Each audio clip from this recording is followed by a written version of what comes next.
Banyak orang yang sering salah kaprah soal introvert. Dikiranya tidak suka ngomong, takut tampil, atau tidak percaya diri. Padahal, bukan itu masalahnya. Banyak introvert sebenarnya punya banyak ide, bisa menyampaikan pesan dengan jelas, bahkan jago menyusun argumen. Tapi ketika harus berbicara di depan banyak orang, energi mereka langsung terkuras. Nah, disinilah letak tantangannya, bukan pada kemampuan bicara, tapi pada cara otak dan tubuh mengelola energi.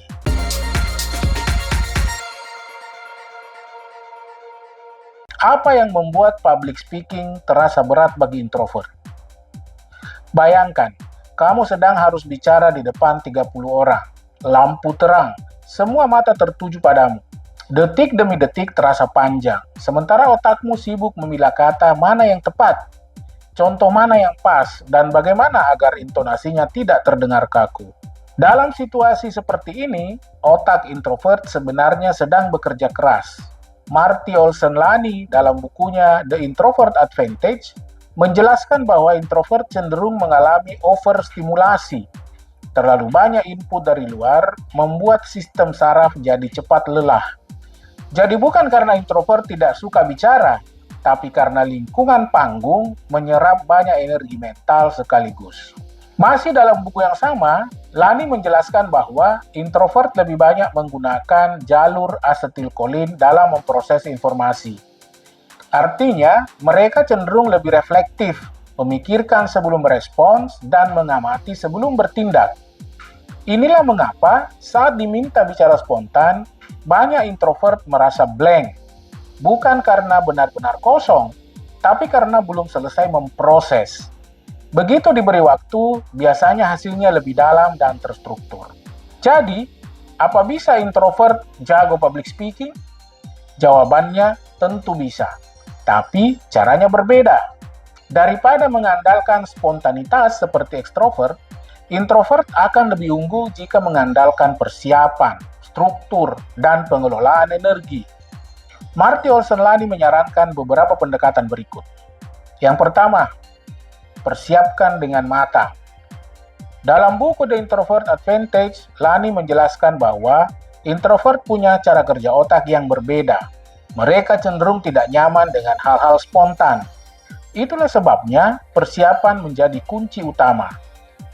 Dengan persiapan, introvert menciptakan kondisi yang membuat mereka merasa lebih terkendali. Dan ini sangat penting untuk menjaga ketenangan saat berbicara di depan audiens. Lany menekankan bahwa persiapan bukan sekadar latihan teknis, tapi juga sarana untuk membangun kepercayaan diri secara internal. Yang kedua, mulai dari ruang kecil dulu. Bagi introvert, berbicara di depan banyak orang bisa terasa sangat menstimulasi dan menguras energi. Karena itu, Lany menyarankan untuk memulai dari situasi yang lebih kecil dan akrab. Ia menjelaskan pentingnya memperluas zona nyaman secara bertahap. Misalnya, memulai dengan presentasi di tim kecil atau dalam komunitas yang sudah dikenal. Hal ini dapat menjadi langkah awal yang lebih realistis. Dari pengalaman-pengalaman kecil yang relatif aman inilah, introvert bisa mulai membangun rasa percaya diri. Kuncinya adalah memberi ruang bagi pertumbuhan secara bertahap, tanpa harus memaksakan diri melompat ke situasi yang terlalu intens. Yang ketiga, manfaatkan kekuatan narasi dan struktur. Lany menggarisbawahi bahwa introvert umumnya memiliki kemampuan berpikir reflektif dan menyusun ide dengan runtut.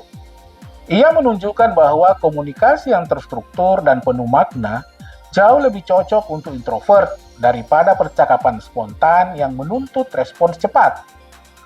Dalam konteks public speaking, ini berarti introvert bisa tampil kuat jika menyampaikan pesan melalui alur yang jelas, seperti cerita atau pola penalaran logis.